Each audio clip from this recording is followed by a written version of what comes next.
നമസ്കാരം മക്കളെ, ആകാശ് മാഷാണ്. അപ്പോൾ പ്രകാശ് എന്നളത്തിൻ്റെ ഒരു ഗോത്രകവിതയാണ് കാട് ആരത് എന്നുള്ളത്. അപ്പോൾ കവിത നമ്മൾ എന്ത് ചെയ്തു? കവിത നമ്മൾ പറഞ്ഞതാണ്, കവിതയിലെ ആശയങ്ങൾ നമ്മൾ പറഞ്ഞതാണ്. കവിതയിൽ നിന്ന് ചോദിക്കാൻ സാധ്യതയുള്ള ഒരു ചോദ്യമായിരുന്നു, കാടുങ്ക് ഒരു വാസയുണ്ട്, വളർന്ന കാട് ഇന്ന് കണ്ണുങ്ങൾ മാത്രം. ഈ വരികൾ വിശകലനം ചെയ്ത് കുറിപ്പ് തയ്യാറാക്കുക. കാടിന് ഒരു വാസയുണ്ട് മക്കളെ, കാടിന് ഒരു ഭാഷയുണ്ട് എന്നാണ് എന്ത് ചെയ്യുന്നത് പറയുന്നത്.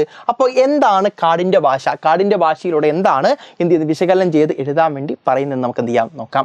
ഗോത്ര ജനതയുടെ വീട് കാടാണ്. കാട്ടാനകൾക്കും കാട്ടുകിളികൾക്കും ഒപ്പം കാട്ടിലെ മരങ്ങളിൽ നിന്ന് വിഭവങ്ങൾ ശേഖരിച്ചും കാട്ടുചോലകളിൽ മുങ്ങിക്കുളിച്ചുമൊക്കെയാണ് അവർ ജീവിക്കുന്നത്.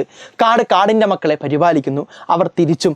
കാട്ടിൽ പല പല ശബ്ദങ്ങളുണ്ട്. കിളികളുടെ പാട്ടുണ്ട്, മരങ്ങളുടെ മർമ്മരങ്ങളുണ്ട്, മാറി മാറി വരുന്ന ഋതുക്കളുണ്ട്. കാടിൻ്റെ ശബ്ദങ്ങളാണ് കാടിൻ്റെ ഭാഷ. ഗോത്രജനത കാടിനോട് സംവദിക്കുന്നുണ്ട്. ശബ്ദങ്ങളിലൂടെയും ആംഗ്യങ്ങളുടെയും കാട് അവരോടും സംസാരിക്കുന്നുണ്ട്. കാടറിയുന്നവനാണ് കാടിനെക്കുറിച്ച് സംസാരിക്കുന്നത്. കാടിന് ഒരു ഭാഷയുണ്ടെന്ന് അദ്ദേഹം പറയുന്നു.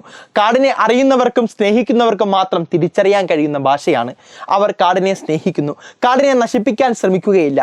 എന്നാൽ ഇന്ന് നാം വളർന്നു വന്ന കാടിനെ കാണാനില്ല എന്നും അത്തരം കാഴ്ചകളെല്ലാം മാഞ്ഞു പോയെന്നും കവി പറയുന്നു. കാടിനെതിരെ നടക്കുന്ന ചൂഷണങ്ങളെ കുറിച്ച് കൂടി ഇവിടെ ഓർമ്മിപ്പിക്കുകയാണ്. അപ്പോൾ കാടിനൊരു ഭാഷയുണ്ട്. കാടിൻ്റെ ഭാഷ നമ്മൾ പറയുന്നത് അല്ലേ, കാടിൻ്റെ ഭാഷ എന്ന് പറയുന്ന മരങ്ങളുടെ ശബ്ദങ്ങൾ, അതുപോലെ തന്നെ കാടിനകത്തുള്ള വിവിധ പക്ഷി ജന്തുക്കളുടെ ശബ്ദങ്ങൾ, പിന്നെ കാടിനകത്തുണ്ടാകുന്ന കലകളമൊരുകുന്ന അരുവിയുടെ ശബ്ദമൊക്കെ എന്താണ് കാടിൻ്റെ ഭാഷയാണ്. ഇതൊക്കെ തിരിച്ചറിയാൻ വേണ്ടി ഗോത്ര വിഭാഗങ്ങൾക്ക്, അവിടെ താമസിക്കുന്ന കാടുമായി ഏറ്റവും അടുത്ത ബന്ധമുള്ള ആളുകൾക്ക് എന്ത് ചെയ്യുന്നു സാധിക്കുന്നു.